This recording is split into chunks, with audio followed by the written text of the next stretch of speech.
There is a thorn among the roses. I am but that thorn. Behold the roses. That said, Juju, these are your people. Amandla!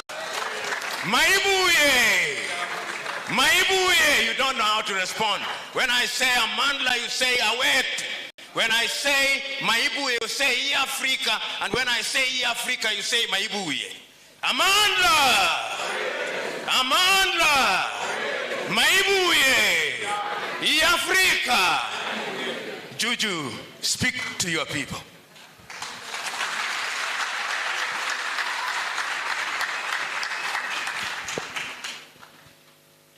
Thank you very much, Program Director. Let me take this opportunity to send revolutionary greetings to the esteemed professor, a friend of mine and a brother, PLO Lumumba.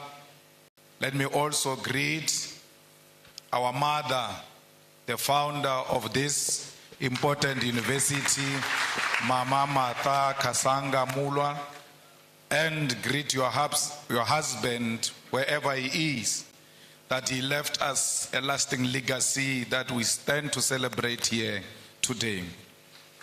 The leadership and academic staff, our Vice Chancellor, the Chancellor is here, and all the staff members who are here today to celebrate with us. And we also want to send our revolutionary greetings to the leadership of our province, what we call a province, I hear you call it sub-national, the governor, and all these politically elected leaders who are here today. We are really grateful for your presence. Let me also send my greetings to the Lukenya University students and members of the community, members of the media and fellow Africans. Today it feels good to be African. Right here in Kenya, a place we call our home, because all of Africa is our home. No one can ever say to me, welcome to Kenya or Lukenya or Nairobi, as if I'm a visitor. I regard no part of Africa as being foreign to me, because Africa, all of it, belongs to me and I belong to Africa. It is a humbling honor to be invited to address the launch of the prestigious Pan-African Institute, which is targeted at creating intellectual collaboration and unity amongst the people of the continent. Let us therefore begin by congratulating you on this initiative, which is long overdue in light of the importance of the continent to reclaim its intellectual and academic identity within the global community in general. We know that ideas are at the core of the African capacity to chart its own destiny within the community of the world.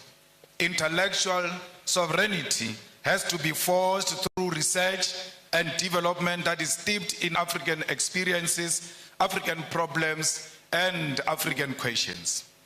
The economics of the African Academy have been part of the modalities of the broad draining of our resources. Because of lack of dedicated funding, many thinkers in the continent are taken in the general brain drain driven by Euro-American institutions. As we have seen over the decades, there is no way Euro-American is going to fund an intellectual project that will see Africa truly become intellectually sovereign. A truly sovereign Africa is a threat to the imperialist establishment that continue to determine the agenda and control of our resources. It is also inspiring to see that our esteemed Prof. Lumumba and those who are joining him in this initiative have chosen our continent, and Kenya in particular, to establish an intellectual research and knowledge institution. Accordingly, our first duty is to call on sons and daughters of the continent both based here and in the diaspora, to jealously fund this institute and ensure that it create and charts a unique Africa based on an original thought, because we have a duty to chart our own intellectual path. We are also inspired by the fact that the Institute concept of Pan-Africanism include all people of African descent. That is, those in the continent, the Americas, Caribbean islands, Europe, and Asia. This is because wherever they are found, people who look like you and me continue to be treated as an inferior race. When you see a black person, when you see an African person, everywhere else in the continent, in the diaspora, and all over the world, please be kind to African people, for because they are a hated nation. Wherever they are being enslaved, they are being tortured, they are being harassed. No one shows them love. But you, as an African who claim to be a Pan-Africanist, you have a responsibility to show fellow Africans love and care. The violent, genocidal, and catastrophic transatlantic slave trade and colonialism are the historical twin towers that plug the humanity of Africans into the dark night, which to this day seem to have no end in sight. The image of the African as a black and subhuman was forged through massive and violent enslavement of millions of African people sold in the Americas as properties of white colonial settlers. In the coastal and mainland villages of West Africa, through the gun, the dogs, and the spears, African communities were plundered, captured against their will, and chained like animals.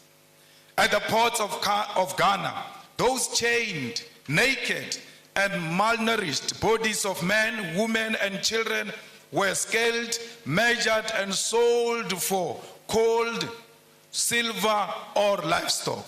They were put in those gigantic ships that crossed thousands of kilometers of the massive body of violent and cold waters of the Atlantic Ocean. Millions will not survive the dangerous voyages on sea. They will die of disease, starvation, or pure mental illness. Many will be offloaded alive, thrown into the deep waters to ease navigation during the storms of the violent seas. It is on those cold Atlantic Ocean's waters, deep in the bottom of the ocean, that many carcasses of African people, their bones lay rotten in chains and swallowed by the sea. Those who survived and on arrival in the Americas were forced to work in the different plantations of white men. From the voyage ships to the plantation, the image of an inferior African was being constructed through brutal force. Then began the violent colonial conquest for settlement aimed at our natural resources that defined our native continent. The white man sought to rule Africa and here designed a system of racial segregation, racial humiliation, racial abuse that lasted for many centuries. The colony and the plantation, with the voyage slave ships in the middle, were the perfect technologies of recreating the African into a subservient being whose only survival in the modern world must always be through white tutelage, supervision, and approval. The transatlantic slave trade, colonial conquest, and colonial rule are responsible for the zombification of the African soul and its intellectual damnification and the psychotic condition where Africa and its people cannot handle their affairs without white supervision.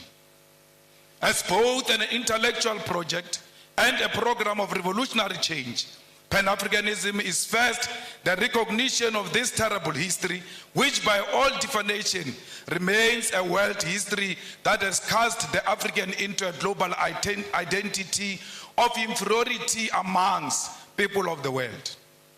Pan-Africanism is never forgotten noise of the painful cries of those captured slaves whose black bodies were swallowed by the Atlantic Ocean from the slave ships. It is the agonizing cry from the brutal violence suffered by the black slaves in the sugar, cotton, and corn plantations from Georgia to Sao Paulo. Pan-Africanism is also the resounding victory from the theater of the Haitian Revolution from 1781 to 1804, led by the greatest descendant of our continent, Toussaint Louverture. Together with his patrons, they bravely led the first and only successful slave revolution in human history, defeating a combined European force commanded by a France Napoleon Bonaparte. It is the bravery of those African former slaves who will define citizenship on a racial definition of blackness, declaring that Haiti belongs to black people regardless of the color of their skin. Pan-Africanism is also the anger emanating from the countless defeats suffered by the patrons, the brave soldiers like those of Mau Mau and Bambata rebellion, defeated at the hands of the brutal British colonial forces. It is the intellectual heritage of Marcus Garvey, W.E. Du Bois, Booker T. Washington, Harriet Tubman, Pixley Isaac Aseme, Charlotte Mateke, Winnie Mandela, Kwame Nkrumah, Seiko Tore, Julius Nyerere, Haile Selassie, C.L.R.A. James, Frantz Fanon, Thomas Sankara, and today our own Prof. Lumumba, together with us, must carry the mantle of the African Pan-Africanist call. Pan-Africanism is a set of ideas written in chains with blood, spear, and the unforgiving guns of the sons and daughters from the Algerian Revolution to the Battle of Kutoko-Naval. It is the one-party state of Africa as a whole, as professed by Marcus Garvey. It is Ami Caesarius' negritude, Kwame Nkrumah's African socialism, Steve Biko's black consciousness, Julius Nyerere, Ujamaa. It is also Mbeki's African Renaissance, all based on forging a unity of African people who are formed by the same history and must seek after common destiny. It is the architectural achievement from the Pyramid of Egypt to the cities of Mapungubwe. It is the industrial invasion by Garrett Morgan, traffic lights, Frederick Jones, refrigerated trucks, and Alexandra Miles, automatic elevator doors. It is the cultural movement in jazz, R&B, reggae, funk, blues, kwaito, juju Nigeria, Chimorenga Zimbabwe, Makosa Cameroon, and Benga Kenya. It is the novel Things Fall Apart, The Devil on the Cross, Maru, The Trails of Brother Jeru, Songs of Solomon, and Notes of Native Son. It is the artwork of Gerald Sekoto, Chike Anyako, Oche Okeke, Edmonia Lewis, the religious movement of Bishop Lekhanyane, Manku, and Shembe, the Coptics of Egypt and the Ethiopian Orthodox Christians, as well as Islamic denominations from Tunisia, Nigeria, Kenya, all deserve a place in the rich thinking and knowledge about Africa and its people. It is true that Pan-African call has also been prophetic, carrying important cautions that those who conducted the project for the rebirth of the African continent in the post-colonial context have not heeded to. In the pages of Frantz Fanon, Ratchet of the Earth, lays a critique which, since independent in the 1950s to this day, leaders of African people have failed to give programmatic response to this call. First and foremost, the Pan-African call is a call for African unity, not cooperation, collaboration, or coexistence. Many of you confuse the unity of Africa to mean collaboration or cooperation.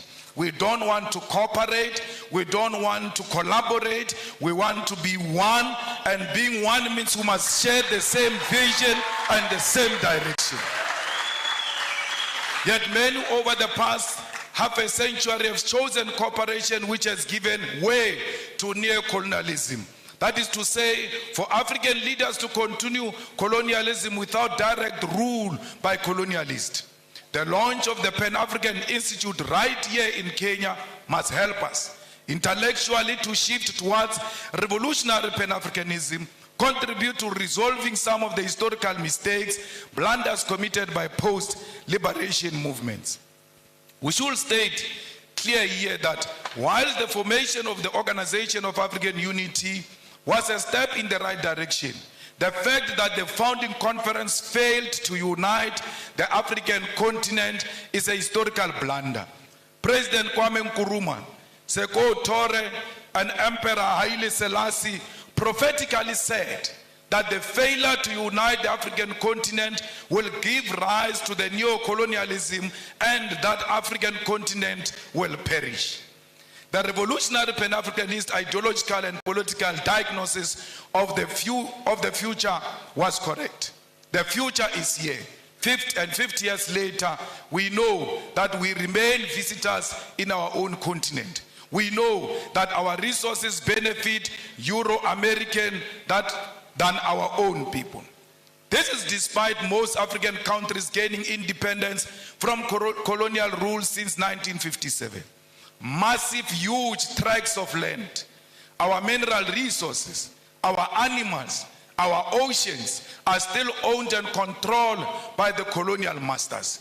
There are no countries in the entire African continent that have gained full economic emancipation and independence. And this includes Ghana, which was the first to lead the road. Till to date, it can't claim that Africans in Ghana own the means of production. In 2016 report titled The New Colonialism reveals that there are 101 British companies listed on the London Stock Exchange that control an identified 1.5 trillion US dollars worth of resources in Africa in just 5 commodities: oil, gold, diamond, coal, and platinum. This is a very conservative figure since it includes resources listed by only some companies. Many companies do not provide the figures of the resources they control. And majority of these companies that do not tell us what they control and what they own in Africa are found in DRC, because they are the ones who fuel the divisions in DRC. They are the ones who fuel the fight in DRC, and they are stealing the resources of DRC because they know there is no proper accountability for such resources. The War on Want report on neo-colonialism further illustrates that the fact that these 101 companies control and own the following key resources on our continent: 6.6 billion barrels of oil, currently worth 276 billion US dollars. They control 79.5 million ounces of gold, worth 119 billion US dollars. They control 699.3 million carats of diamonds, worth 134 billion of US dollars. 3.6 billion tons of coal, worth 216 billion US dollars. 287 million ounces of platinum, worth 305 billion US dollars. These are the numbers that reflect British neo-colonialism in the African continent. I've not spoken about what French companies are doing. The Portuguese continue to play a significant role in the economy of Mozambique and Angola.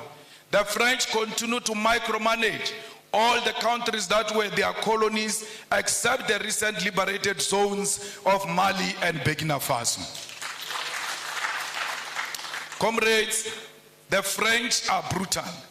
to a point that post-colonialism, they still make certain African countries to pay colonial tax to France. The French are brutal because some of their former colonies, their reserve banks are still in France. They are not in control of their own economy, yet they claim to have an independence.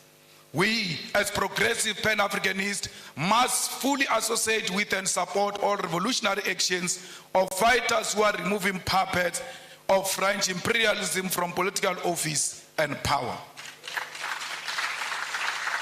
Not all these actions are revolutionary, because we must be careful of French-sponsored coups in Africa, where we think there is a revolution taking place in Guinea-Conakry, only to find that there is a French puppet who seeks to replace those who were there before. There is nothing revolutionary about the Guinea-Conakry coup. We ought to separate that there can never be a revolutionary coup that reinforces French imperialism on African soil. Anyone who comes into political office under the pretense that they are fighting a French puppet, while knowing they are the French puppet themselves, must be isolated by progressive Pan-Africanists. All French soldiers and military must leave the African continent, and this also should apply to neo-colonial military bases, including the African Command Center of the USA. We don't want the army of America, we don't want the army of France here, we don't want the army of anyone. We want African army on African soil. The Pan-Africanist Institute should therefore provide ideological, political, and technical weapons to all progressive forces of the African continent to fight against colonialism. There is a political trend that is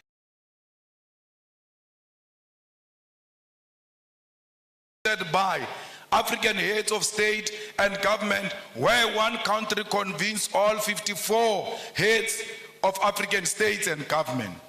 The United States of America, France, China, Russia, and United Kingdom convene all 54 heads of states and government for a meeting, and they all go following each other like Casey and Jojo as heads of states to listen to one head of state, 51 of them.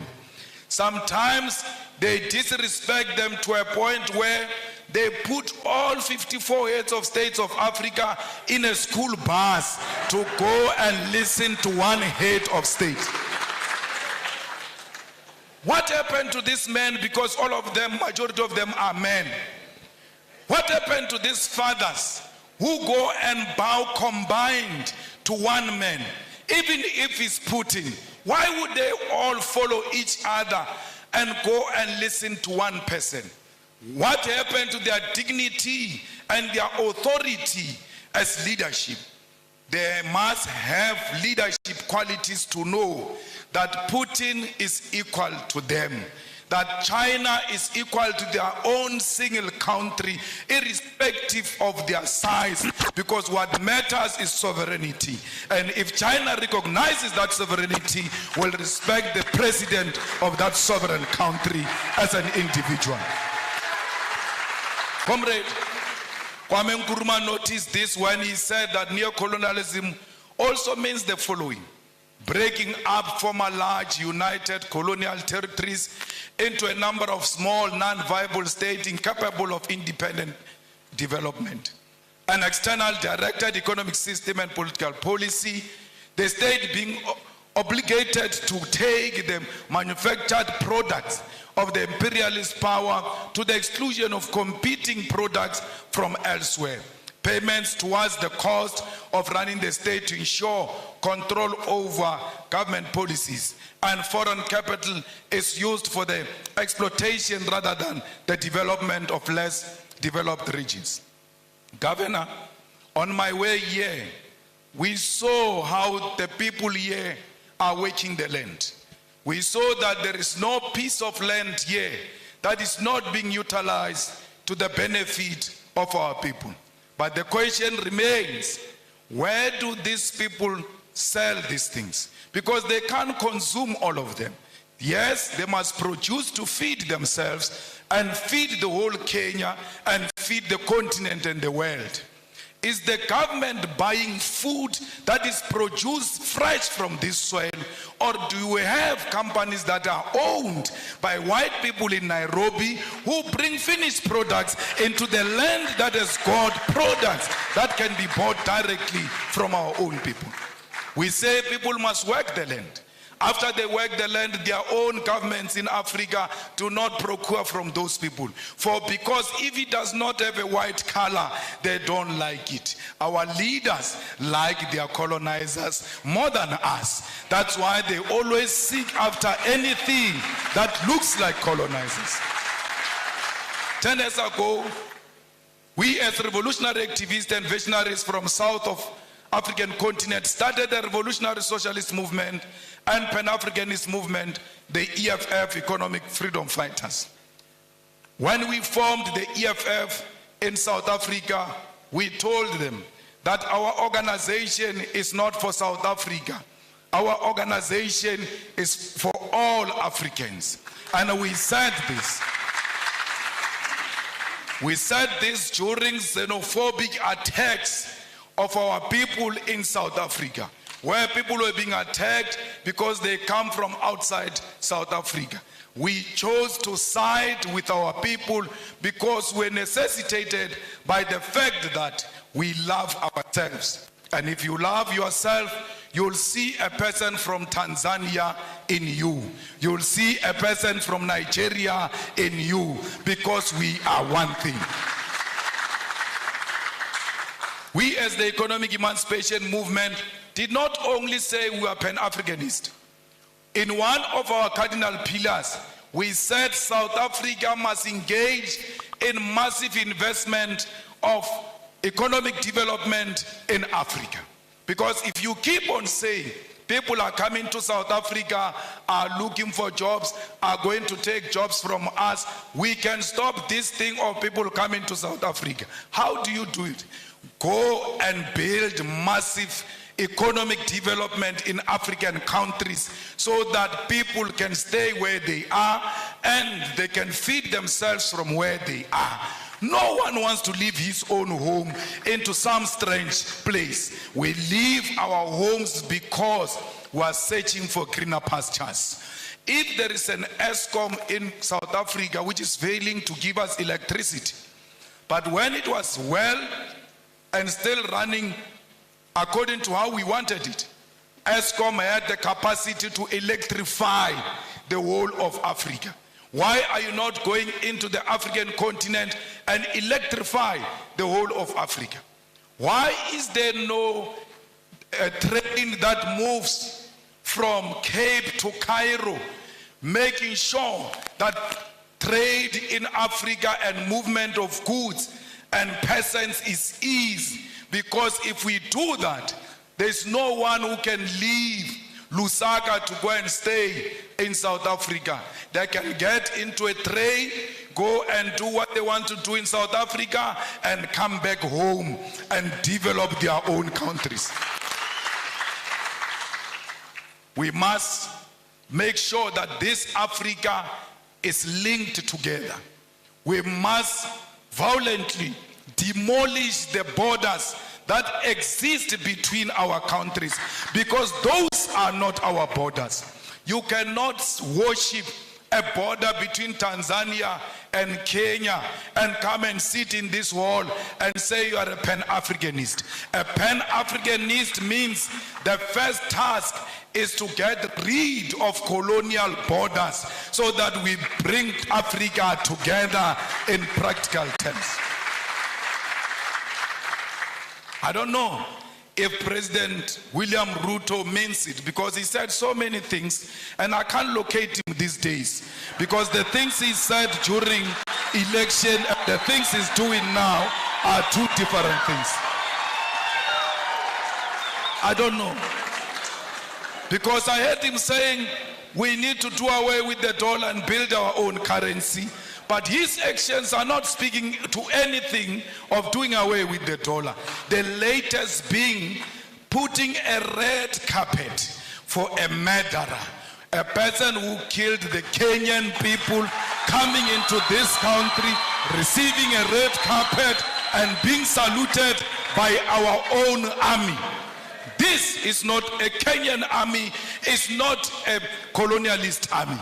The Kenyan army is a product of the Mau Mau rebellion, and those who killed our people in the Mau Mau rebellion cannot be saluted by the same army of the children of those who were killed during Mau Mau rebellion. We have a duty to stay true to the cause. We have a duty to remind the King and Britain of what they did to us. Indeed, he shows no remorse. He says this was bad, it shouldn't have happened. But he runs short of, I apologize, I am sorry. He will never say he is sorry, for because he thinks that his race makes him superior and he's not qualified to apologize to those who are junior to him. We call upon the Kenyan government to be firm and to decide what they want to be. Do they want to be Pan-Africanist, or do they want to be proponents of neo-colonialism? You can't have it both. Only one call must be made, and that call is of Pan-Africanism. It's not easy being a Pan-Africanist, for because the mindset of our people is so colonized, they are going to isolate you. They are going to look at you as if you are a mad person. They are going to look at you as if you are unreasonable. But it is a cause worth pursuing because of the generation that came before us. We don't want visas. We want one currency for Africa, because our currency can be more powerful than the pound and the dollar combined, because London has got the biggest storage of gold, yet they don't have a single smallest mine of gold. Their economy is based on our minerals, and if we safeguard our minerals and protect them and say out of these minerals we are producing a currency that is going to compete internationally, we stand a good chance. We need African Central Bank. We need African Monetary Zone.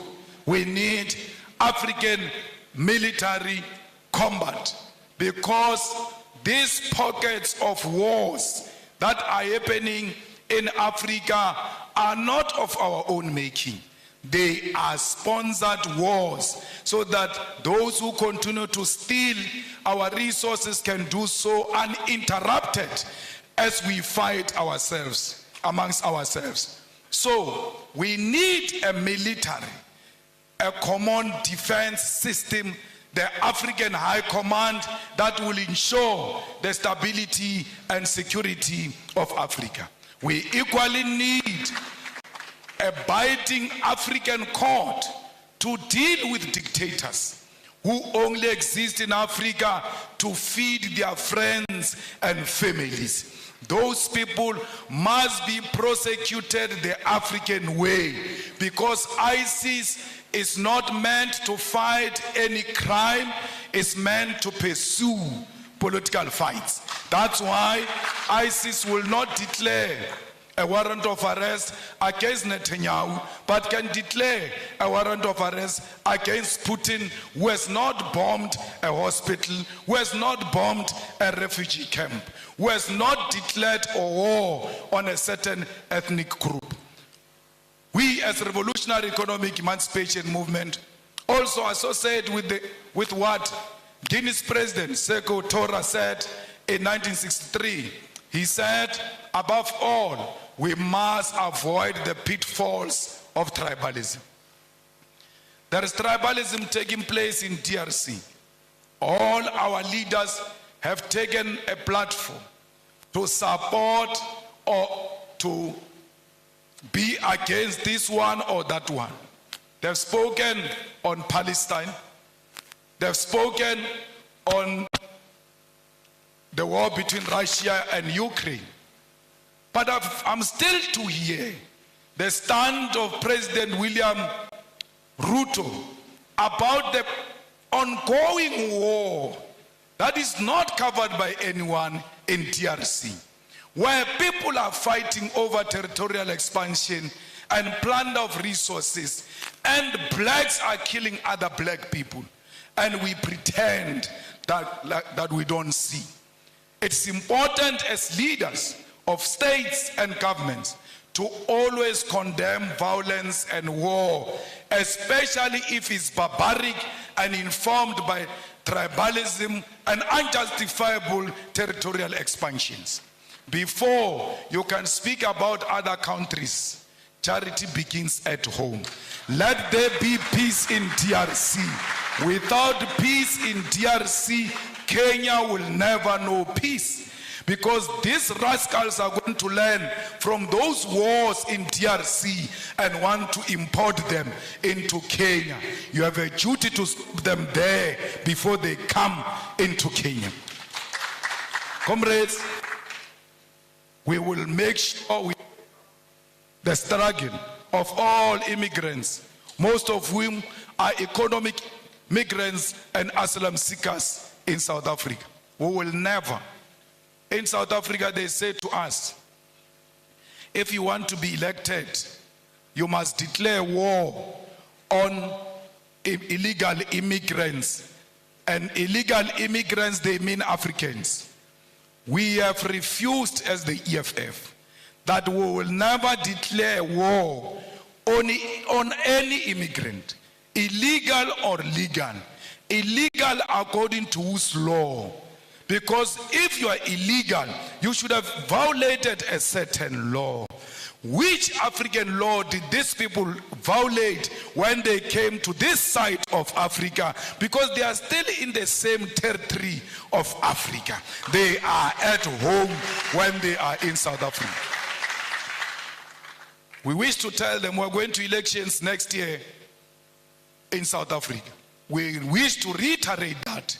And we tell them all the time, if they want to elect us on the basis of xenophobia, they can keep their votes. We are not disparate for votes.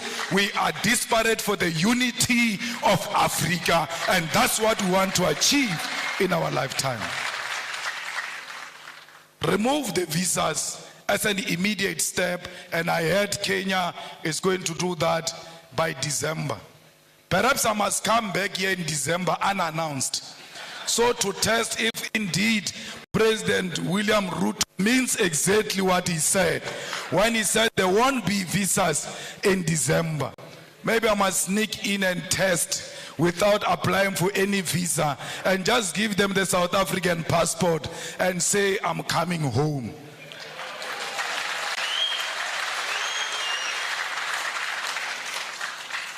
Mama, we want to commit in front of you and all the dignitaries who are here and the students that this Pan-African Institute will be supported by the EFF. We will ensure that indeed it has got a home in South Africa. We will not only support it verbally, we will put money into it. We will pay the staff members of the institute. We will also pay the offices of the institute, because we believe that we must speak one language as Africa. We will donate the books here at the university to ensure that every African writer has got his or her book in the Pan-Africanist Institute. Let's all spread the gospel. Indeed, it was not a mistake to launch it here in the rural areas, because no one must be left behind. If you can carry on your back the rural communities, you have no any other option to go anywhere except to go to the urban. But if you start from rural, there is no way you can cover the urban. But if you start from the urban, you are going to be reluctant to come to the rural. We are starting here to liberate our people in the rural areas, and we're going to the urban to ensure that everybody hears the message. Tell President Ruto that the people of Palestine are what Mau Mau was. Tell President Ruto that the people of South Africa are what Palestinian people are today. Where our land get encroached, where our land just get taken, and we get killed on our own land, we get tortured on our own land, we get imprisoned on our own land. When we fight, they say we are terrorists. This Nelson Mandela you celebrate, for 27 years, he was in prison because he was a terrorist. What crime did he commit, which the Palestinians are not committing? His crime was to fight for the liberation of the people of South Africa and the oppressed world all over, including the people of Palestine. It can't be correct that President Ruto, knowing the history of this country and the history of South Africa, comes and tells us that it's with Israelites. Our war is not on Jewish people. Our war is not on pregnant women, Jewish pregnant women. Our war is not on Jewish children. Our war is against a Zionist apartheid state of Israel, and that's what we are fighting. So if he got money from some Jewish person, we are not fighting that funder of his. We are fighting the state of Israel. We are not fighting individuals. We are fighting the state of Israel. At the age of 9 years, the Boers walked into my house and turned everything upside down, stripped my mother naked. When I see what those children of Palestine are going through, I can immediately relate that this is what apartheid looks like. We cannot be Pan-Africanist if we can't associate with the oppressed nation. Our Pan-Africanism is based on the basis that we are an oppressed nation ourselves. And everywhere else where we see an oppressed person, that person is our sister, that person is our mother, that person is our father, because we are not free until the whole world is free from imperialism and colonialism. I don't know if you'll regret inviting me after this. But my problem is that I tell my truth as is. And I say it to authorities without fear or favor. Till today, no one has ever sued me legally successful. Till today, no one has imprisoned me. Because you can't imprison or sue the truth. The truth will always prevail. Comrades, we must make sure that as we live here, our sympathy is with the oppressed people. Look at Cuba. Its crime was to choose a different economic system to what America has chosen. And then they are under more than 60 years of economic embargo. What crime did the people of Western Sahara commit against Morocco?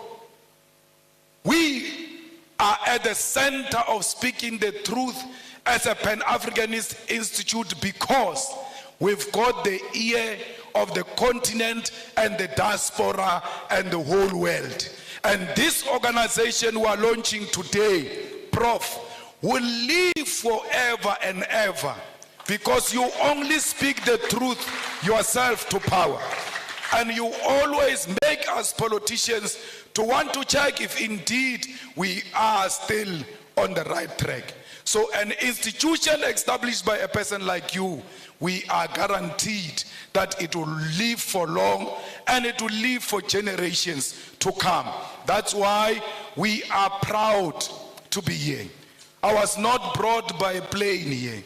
I was not brought by a car here. I was driven by the spirits of those people who were dumped in the oceans. And when they were dumping them in the oceans, their cries are still crying loud till today. They did not dump them in the ocean only. They dumped them chained on their hands and their feet, and they could not fight. When the sharks were eating them in those oceans, they could not fight. Even if you know that today I'm going to die, but it is always good to die fighting. That you must hold the shark even when you know it's going to swallow me. I must die fighting. Those people who died in the ocean said to me, you ought to arrive there. For because what you guys are going to start there is that which is going to seek reparations for us. As you leave this place and going back to your home, remember the people who died in the plantation, beaten, treated like dogs. Remember all of those slaves that asked for help and they never found help. But you must say to them in spirit, the help has arrived. And that help we declare today that will fight the battles of the heroes and heroines of Mau Mau, of Mbambata Rebellion, of the slaves. This Pan-Africanist Institute must be at the center of demanding reparations for all the suffering Africans have gone through because of colonialism. We must teach our people that we are not beggars. When we ask for reparation, we are not asking for donation. We are asking for what was stolen from us to be returned so that we can prosper and become a better nation. Thank you very much.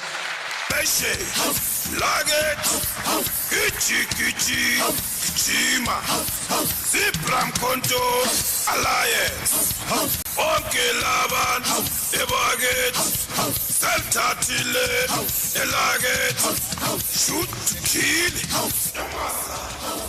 Shoot to kill Kill away Shoot to kill Amasa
Thank you very much. Thank you very much. Let's settle down. We want to get to a small session. Chief guest, Julius Malema, we want to unveil the Pan-African Institute. That's a small assignment that you have before we get to a cake ceremony where we will be led by our Highness, our Royal Highness. And the cake is already with us. So I want to invite